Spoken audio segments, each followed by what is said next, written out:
Sí, muy buenas tardes a todos. Nuevamente con ustedes para continuar nuestra clase que hemos dejado la vez pasada. Esta va a ser nuestra segunda clase. Es la continuación de la unidad 1 que vamos a desarrollar, ¿verdad? Entre lo que vamos a desarrollar hoy, figura en primer lugar lo que es la ciencia. Estuvimos hablando la vez pasada de la historia del conocimiento científico, ¿verdad? Y de cómo surgieron los conocimientos, los diferentes tipos de conocimientos. Y ahora propiamente vamos a adentrarnos en lo que es la ciencia, sus características, al igual que la clasificación y los objetivos de la ciencia, ¿verdad? Entonces, estos puntos es lo que nos corresponde ahora desarrollar juntos, ¿verdad? Entonces, comenzamos con este primer punto, ¿verdad? Con la ciencia. Me hubiera gustado tener dialogar con ustedes al respecto, ¿verdad? Porque tantos hemos escuchado seguramente acerca de la ciencia. ¿Cuántas cosas seguramente hemos escuchado, diferentes explicaciones? Algunos seguramente recuerdan todavía aquellas concepciones que se le ha dado hasta en los colegios. Además, una palabra tan gastada, la palabra ciencia, utilizamos en todas las asignaturas cuando conceptualizamos las diferentes disciplinas de estudios, ¿verdad? Todo el mundo habla de la ciencia, se habla de resultados científicos, se habla de lo científico, se habla de que es comprobado por la ciencia, en fin. La palabra ciencia es una palabra tan gastada cuando estamos sobre todo en la universidad, ¿verdad? Pero en definitiva, creo que es importante determinar lo que es la ciencia en realidad. Porque tantas cosas se ha dicho, cuántas concepciones seguramente hemos encontrado. Incluso a mí me gustaría desafiarle a ustedes y darle un tiempo para que busquen un poco en internet a través de su celular, ¿verdad? Googlear un poco acerca del concepto de ciencia. Y en todos los conceptos van a encontrar verdades, pero son verdades a medias. Difícilmente que encuentren un concepto completito de la ciencia. Yo me he rebuscado bastante acerca de la ciencia. He explorado libros y libros acerca del concepto de ciencia. He recurrido a internet y lo más interesante, lo que he encontrado, es que todos dicen que es conjunto de conocimiento. Pero ¿dónde está la diferencia entre las diferentes concepciones que se presentan? Es decir, que los diferentes conceptos que se presentan. Está en las características. Algunos dicen que el conjunto de conocimiento verificable, demostrable, ¿verdad? O demostrable, o qué sé yo, va poniendo ciertas características, ¿verdad? Y otro que dice que también el conjunto de conocimiento objetivo, racional, en fin, uno va completando, parece, ¿no? Entonces, cada personas que van escribiendo acerca de la epísteme justamente en griego se dice ciencia, ¿verdad? Ciencia en griego, epísteme. Los epistemólogos, que los estudiosos de la ciencia han tratado de dar conceptos claros acerca de ciencia, pero inacabados siempre encontramos. Entonces, ¿qué es lo que yo he hecho acá y que voy a compartir con ustedes? Y creo que el mismo trabajo también ha hecho José de Altamirano y Raúl Fernández en su libro Metodología de la Investigación. Lo mismo que yo he hecho, ¿verdad? He encontrado ahí también. Lo que yo he hecho es juntar las características que uno tiene y que el otro tiene de más. Y se completa unas características que son 7 características de la ciencia. En este caso, ¿cómo quedaría el concepto de ciencia de acuerdo al material que a ustedes se le va a entregar o ya se la entregó en la plataforma, ¿verdad? Quedaría de esta forma, ¿verdad?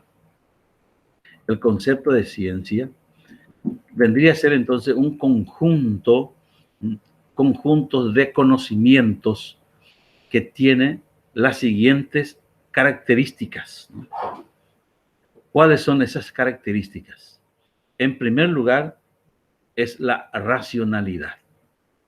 En segundo lugar, es la objetividad. En tercer lugar, es la sistematicidad. Y en cuarto lugar, es la verificabilidad. En el quinto lugar, está la provisionalidad. En el sexto está el método y el último, el objeto propio. Es decir, si no reúne las características de estos que mencionamos, dejaría de ser ciencia. Por eso le llamamos características de la ciencia. Ahora voy a ir explicando uno por uno. ¿Cuándo decimos que una ciencia tiene la característica de racionalidad? Ustedes pueden ir tomando nota de lo que vamos a ir diciendo, ¿verdad?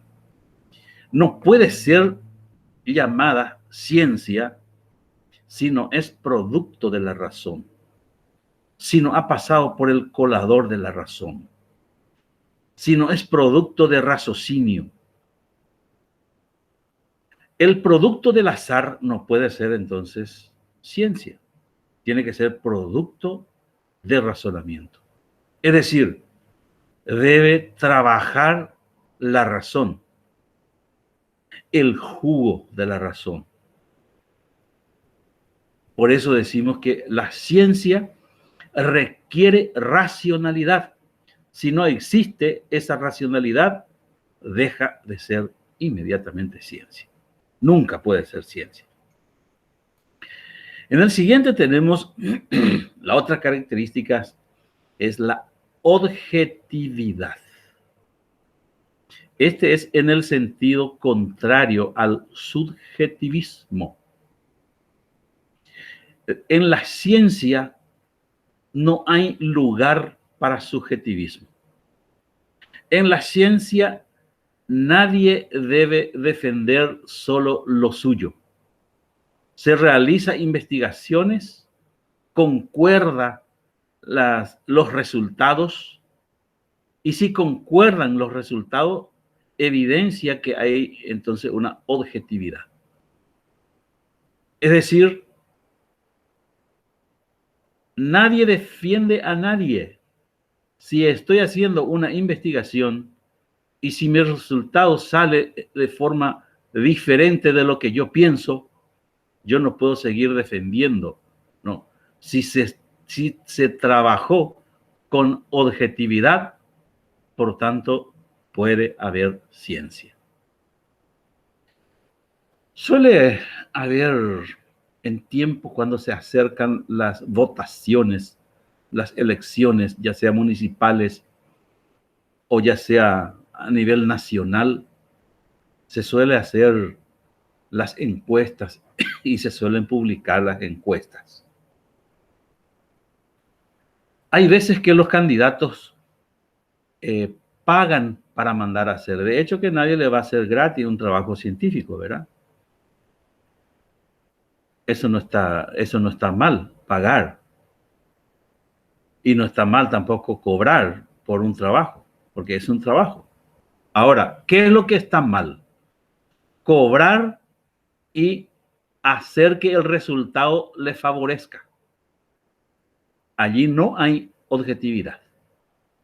Allí no hay nada de científico. Desapareció del plano la objetividad y ahí desapareció un trabajo científico. Cualquier otra actividad puede ser, pero menos un trabajo científico. Entonces la objetividad es demasiado importante en la ciencia. O si yo estoy haciendo un estudio científico acerca de, en una balacera, ¿verdad? Quiero conocer a quién puede pertenecer esta bala. Y se realiza un estudio. Y descubro que corresponde esta bala a un amigo, a un pariente, a un hermano.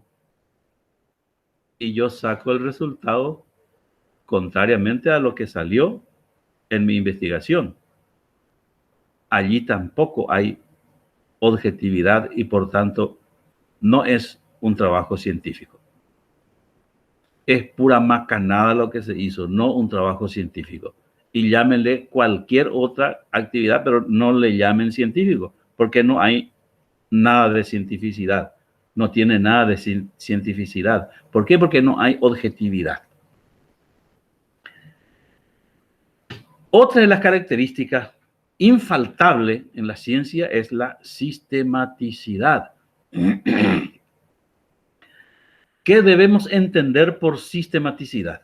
Sistematicidad en el sentido de orden, es decir, que los trabajos, los resultados de la investigación debe presentarse en forma ordenada, en forma sistemática.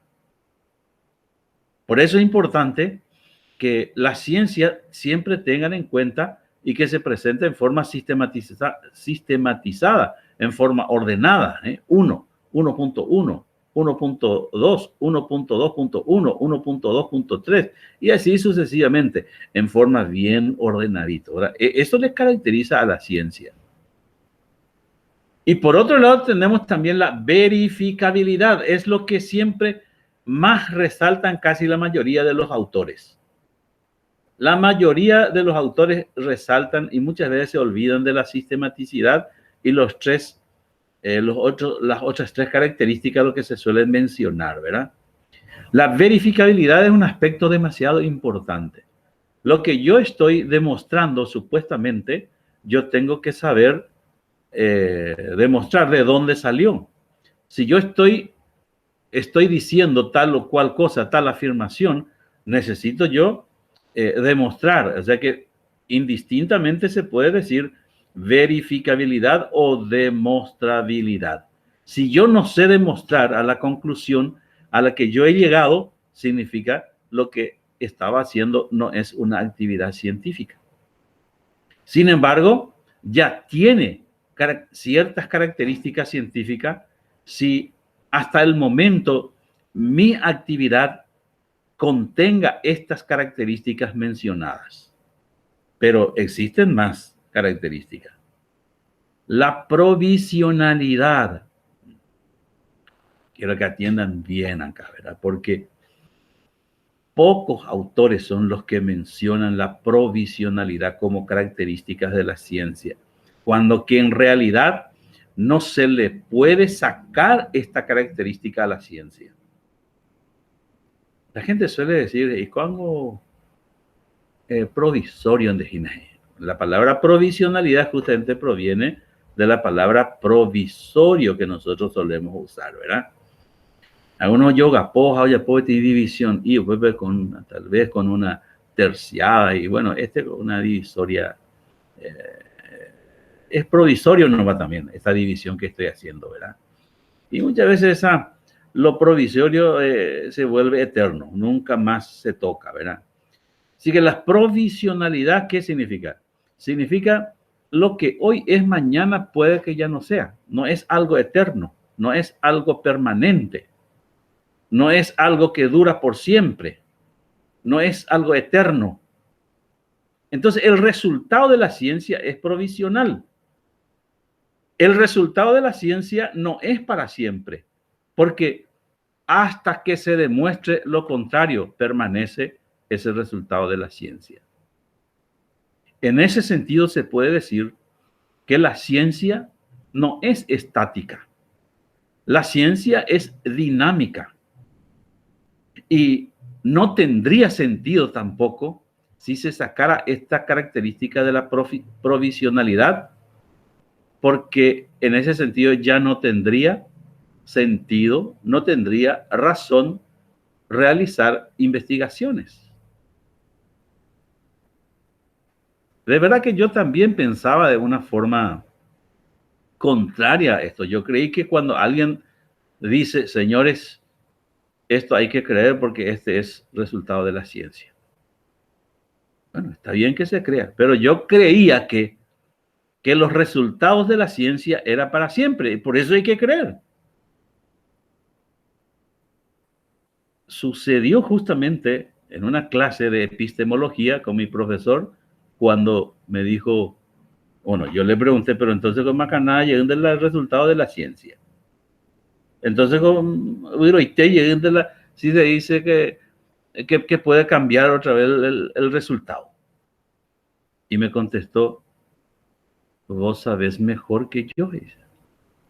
Como teólogo me dijo, vos sabés mejor que yo. ¿Te acordás qué sucedió en el siglo, casi en el siglo XVI? Pensé yo, lo de Galileo Galilei, lo de Copérnico. Sí, me dijo. ¿Y qué se enseñaba anteriormente? Se enseñaba como verdad. Mira, se enseñó como verdad casi 16 siglos se enseñó como verdad una mentira. Hasta que se demostró lo contrario. Y entonces allí ¿qué pasó? Bueno, cambiaron las cosas. Se enseñaba que el sol giraba alrededor de la Tierra. Y a partir del siglo XVI ya tenemos lo que le llamaban el heliocentrismo. Es decir, el Sol es el centro de los planetas. A partir de allí hubo cambio de enseñanza, cambios del resultado de la ciencia, evidenciando justamente el reinado de una de las características de la ciencia, que es la provisionalidad. En este sentido, todos los resultados de la ciencia están expuestos al cambio. Y ustedes a lo mejor me van a decir, profesor, pero entonces significa que el 2 más 2 mañana puede ser que ya no sea 4. No, yo no estoy diciendo eso. Además que eso pertenece a una ciencia exacta. Además, nadie sabe qué va a pasar en adelante. Así que los resultados de la ciencia, además que no afirma necesariamente que todos los resultados tienen que cambiar o van a cambiar. La provisionalidad significa lo que es hoy, mañana puede que ya no sea. Lo que se afirma hoy puede que mañana ya no se afirme. Dice puede. Entonces habla de una posibilidad. Entonces la provisionalidad puede durar mucho tiempo. Incluso en el campo práctico, lo provisional muchas veces son eternos. No cambia más. Pero sí, no podemos sorprendernos de que alguna vez cambie el resultado de la ciencia. Así como me preguntó un médico en una clase de posgrado una vez, profesor, yo estoy pensando como médico y estoy encontrando que es verdad lo que se afirma en la característica de la provisionalidad. ¿Por qué? Porque antiguamente, en la ciencia médica, estamos hablando de la ciencia médica, profesor, la iñaca no la mitad de la persona y upea anike once amamen va porque y oñen solvea ese va upea dice hoy que paje de pupe la acanonduje y eso puede ser mortal. Sin embargo, el resultado de esa ciencia médica hoy ha cambiado. Hoy la ciencia médica dice, Iña canundúramo la nemita en boyajuje. El resultado de la ciencia cambia. Entonces, en ese sentido, vamos a afirmar de que una de las características de la ciencia innegable es la provisionalidad. Es decir, que nada es eterno. Una vez más, afirmamos entonces de que la ciencia es dinámica, no es estática. La sexta característica es el método. Pero no es un método cualquiera, porque la filosofía, que no es ciencia, también tuvo método. Y el primero que nos habló del método de filosofía es Sócrates. Sócrates, que nos habló de la ironía y la mayéutica. O sea, ¿qué significa entonces? Las actividades intelectuales que no son ciencia también tienen método. Pero en este caso, lo que le caracteriza a este método es que este método es científico, no es filosófico. Y finalmente, tenemos el objeto propio como características, ¿verdad? ¿Qué va a significar objeto propio? Eso es importante tener bien en cuenta. Es decir, todas las ciencias deben tener un objeto que estudia, un objeto que, vamos a llamarle, que manipula. Por más de que existen ciencias de ahí que no pueden manipular ni un objeto, pero de igual manera estudia, como por ejemplo la lógica, como también la matemática, que estudian acerca de un objeto que solo existe en la mente humana, que en la realidad no existe, que no se puede observar, que no se puede palpar, que no se puede manipular, sigue teniendo objeto. Es decir que no solamente estamos hablando de objeto propio, de solo lo manipulable o lo observable. No, objeto propio. Con tal de que tenga un objeto que estudia, seguirá siendo objeto propio. En este caso, eso es lo que hace que sea ciencia al estudiar un objeto propio. ¿Se recuerdan la clase pasada cuando estábamos hablando acerca de la filosofía? Le preguntaba yo, ¿cuál es el objeto de la filosofía? Y por más de que me diga una lista de todo lo que a ustedes se le antoja en ese momento, yo voy a aceptar, porque la filosofía estudia todo. Estudia, por eso se le dice ciencia universal, ¿verdad? Porque su objeto es lo que se encuentra en el universo.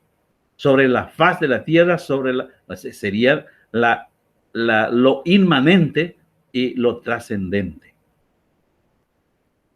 Pero en este caso, la ciencia se ha apartado. Eso dijimos que ocurrió en la edad moderna, ¿verdad?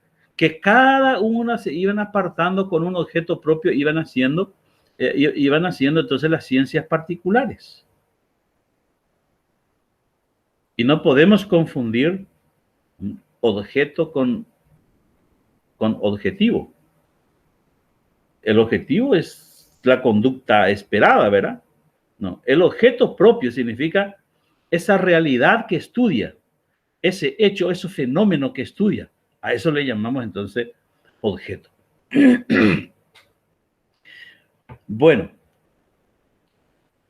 con esto nos quedaríamos nosotros con un concepto que podemos encontrar en algunos materiales en forma fraccionada, por decir así, y lo que yo he hecho entonces era juntar la totalidad. Pero ahora quiero problematizar de ustedes esta concepción. Esta es una concepción que se ha cuestionado en el año 1989 por el científico epistemólogo Otto van Halsendorf. Una vez estudiando, analizando este concepto de ciencia, que por cierto también fue mi profesor en epistemología, ¿verdad?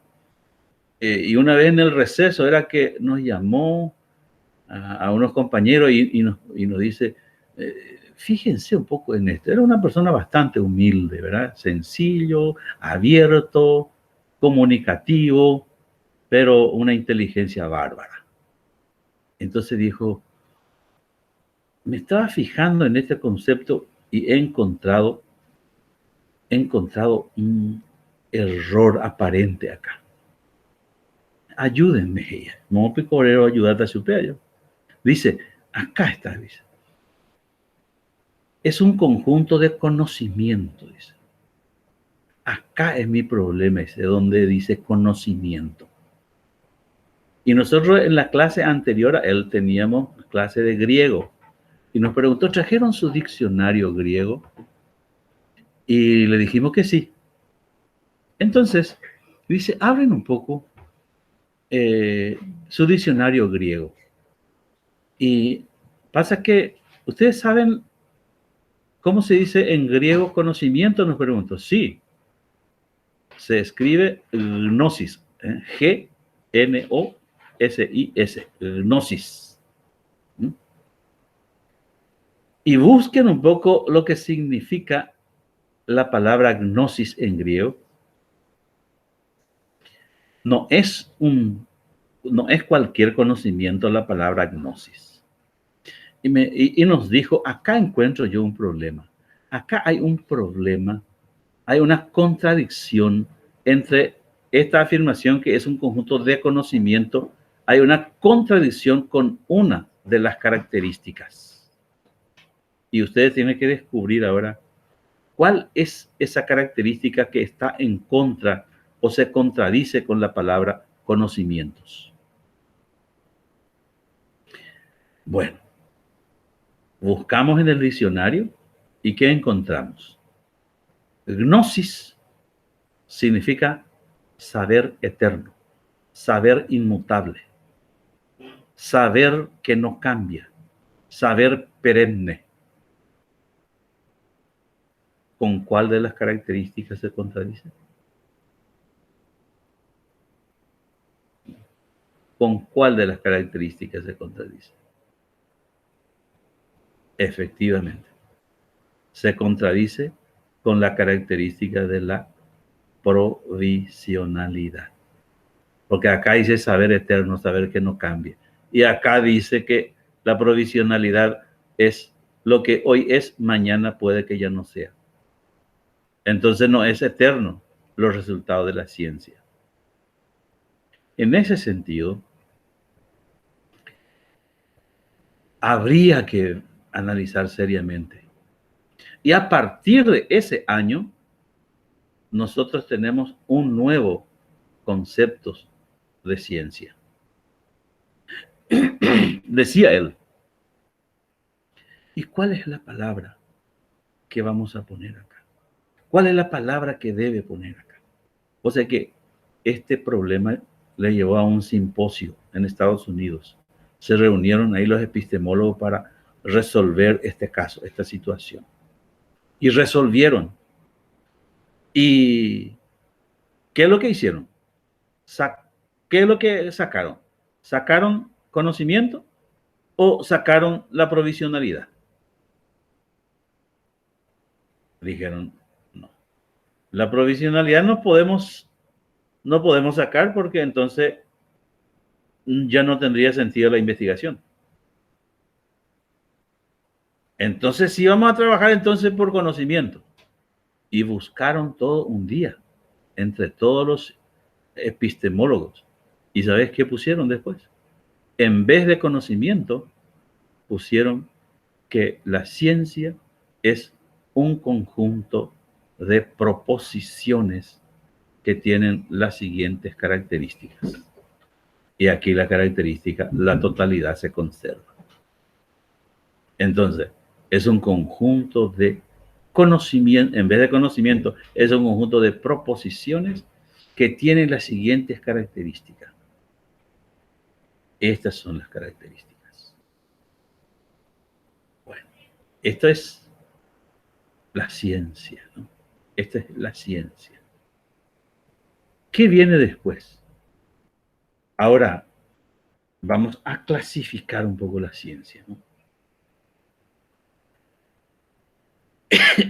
La ciencia se divide, en realidad que hay varias divisiones de la ciencia de acuerdo a los autores que ustedes pueden revisar, ¿verdad? De acuerdo a la revisión de la literatura, ustedes pueden encontrar varias clasificaciones. Pero acá seguimos una clasificación más sencilla. Nosotros no estamos preparándonos para ser epistemólogos, sino estamos preparándonos para estudiando una carrera específica, ciencias de la educación. Entonces, en este sentido, no podemos perdernos nosotros en clasificaciones y más clasificaciones. Sigo la clasificación de José Altamirano y Raúl Fernández. En primer lugar tenemos las ciencias puras. Se le llama también ciencias formales, se le llaman también ciencias ideales o puede recibir también el nombre de ciencias inmateriales. La segunda clasificación son las ciencias fácticas. Se le puede llamar también ciencias aplicadas. Se le puede llamar también ciencias reales o ciencias factuales. Esta segunda clasificación se subdivide otra vez en dos. Las ciencias naturales serían las ciencias fácticas naturales, en donde podemos encontrar, algunos citamos, ¿verdad?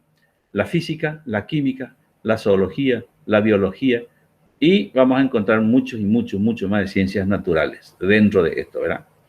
Y luego tenemos las ciencias sociales. Dentro de esto tenemos la economía, historia, derecho, ciencia de la educación, antropología, psicología, geografía, así que historia ya dije, pero montones de ciencia vamos a encontrar dentro de las ciencias sociales. ¿Para qué estamos dando esto? Puesto que no estamos estudiando epistemología. Es simplemente para que podamos ubicar nuestra carrera, lo que estamos estudiando, dónde la ubicamos, nuestra carrera. En este caso, nuestra carrera va a pertenecer a las ciencias aplicadas sociales, porque dentro de nosotros nos encontramos. Solamente para eso, no quiero profundizar mucho, porque no es nuestro objetivo principal. Bueno, cuando vamos a estudiar acerca de la ciencia, estábamos hablando del objeto de la ciencia, que tiene que tener un objeto propio. Cuando hablamos de objeto, podemos hablar de un objeto material y un objeto formal. Entonces, estoy preparando ahora mi esquema de llave justamente para presentar el objeto material y el objeto formal. Cuando hablamos de un objeto material y de un objeto formal, primero, vamos a poner un ejemplo. Vamos a estudiar al hombre. Si vamos a estudiar al hombre, ese hombre va a ser nuestro objeto material. Muchas cosas podemos estudiar del hombre. Del hombre podemos estudiar su cultura. Del hombre podemos estudiar su conducta. Del hombre podemos estudiar su esqueleto. Del hombre podemos estudiar su célula. En fin, cuando hablamos de objeto material, estamos hablando de la entidad o hecho mismo, la cosa misma considerada, ya que ese objeto que se estudia, que se manipula o no se manipula, objeto material o inmaterial. Y tenemos el segundo, el objeto formal. Esto es lo que estábamos diciendo. ¿Desde qué perspectiva yo voy a estudiar al hombre? Ese sería el objeto formal. ¿Desde qué ángulo voy a estudiar al hombre? Eso se va a llamar entonces objeto formal. Si yo estudio el esqueleto del hombre,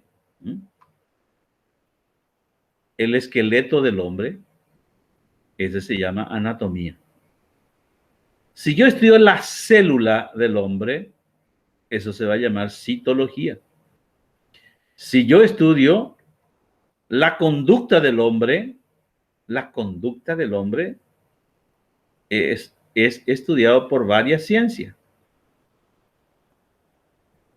Estudia la sociología, estudia la psicología, estudia la psicología social, estudia la ética, estudia la moral, estudia la deontología. Todo se mete con la conducta. Después una subclasificación, sería una especialización ya también. Si alguien estudia el corazón del hombre, es cardiología. Si estudia el riñón, nefrología. Y así las especialidades van surgiendo luego, ¿verdad? Finalmente, ¿qué podemos decir referente a esto? Lo que la distingue como ciencias particulares, independiente, es justamente su objeto formal. ¿Qué es lo que hace que las ciencias sean particulares? No es su estudio, su objeto material. Es el objeto formal. ¿Desde qué ángulo se estudia? Eso es lo que hace que sea ciencia. Y resumiendo todo, esto es lo que estábamos diciendo. A veces varias ciencias particulares coinciden con el mismo objeto, como ocurre acá acerca de la conducta. De ahí que tienen que distinguirse o suelen distinguirse dos aspectos en el objeto de lo que estamos hablando. Lo que se da en llamar objeto material y objeto formal. Objeto material y objeto formal. Más aclaraciones. A veces, el objeto material es la entidad o hecho mismo, eso ya dijimos. La cosa misma considerada, en tanto que el objeto formal es el aspecto específico considerado en el objeto material. Así que desde el ángulo con que se estudia el objeto material. Así, si varias ciencias coinciden en un mismo objeto material, se distinguen entre sí por su objeto formal, pues cada una de ellas estudia un aspecto determinado. Un ejemplo, la fisiología, la anatomía, la citología, etc. Estudian todas ellas al ser vivo. Todos estudian al ser vivo. Que el ser vivo en este caso es el objeto material. ¿Qué se estudia de los seres vivos? El primero estudia el ser vivo, su funcionamiento. Ese sería su objeto formal. Ese sería su objeto formal. Funcionamiento. ¿Cuál es el primero? Entonces la fisiología estudia el funcionamiento de los seres vivos. La segunda, ¿cuál fue la segunda? La anatomía. Estudia su estructura y se llama anatomía. Y la tercera, que estudia la citología, que estudian las células. La tercera es la constitución celular. Entonces, lo que la distingue como ciencias particulares independientes es justamente su objeto formal propio. Con esto, nosotros estamos concluyendo nuestra clase de hoy y ahora nos queda algunos trabajos que va a aparecer en la plataforma que vamos a realizar. Su material de apoyo también van a encontrar en la plataforma. Es decir, para ampliar un poco esta clase que estábamos desarrollando.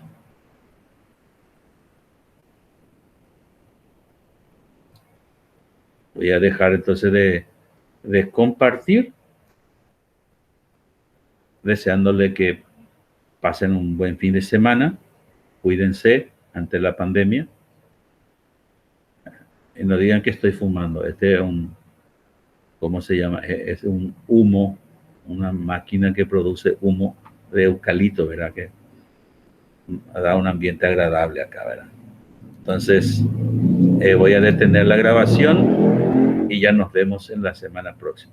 Bendiciones para cada uno.